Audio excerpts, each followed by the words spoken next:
তাহলে এটাই হলো আমাদের অ্যান্সার। এতদূর ক্লিয়ার? দেখো আমরা আবার 2 দাগের 5 অঙ্কটা নিয়ে এসেছি। এটা এবার আমরা সলভ করার চেষ্টা করি। তাহলে এখানে দেখো ফার্স্টেই আমরা কি করব, 2 এর স্কোয়ার করে দেবো এটা ইন্টু m প্লাস 1/4।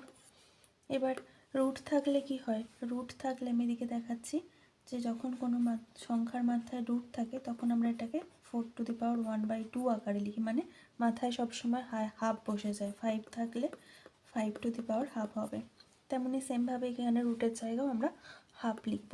আর এখানে কিছু নেই মানে 1 আছে, তার মানে বেস সেম, তাহলে পাওয়ারগুলো যোগ হয়ে যাবে 2m প্লাস 1 আর ইন্টু এখানে হাফ হয়ে যাবে, ইন্টু হাফ হয়ে যাবে পাওয়ার রুটটার জন্য।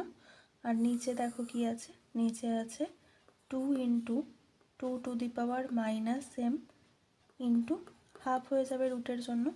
এই পুরোটার বাইরে আছে 1/m।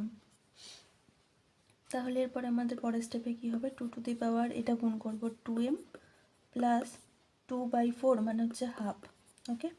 আর এটা হয়ে যাবে 2 এটা m প্লাস 1/2 হয়ে গেল। এবার এটা কিছু নেই মানে 1 আছে, তার মানে এবার যদি আমরা কি জানি, নিচ থেকে ওপরে উঠলে তাহলে আমাদের পাওয়ারের সাইনটা চেঞ্জ হয়ে যায়। তাহলে এটা 1 আছে, তাহলে -1 হয়ে যাবে 2⁻−1।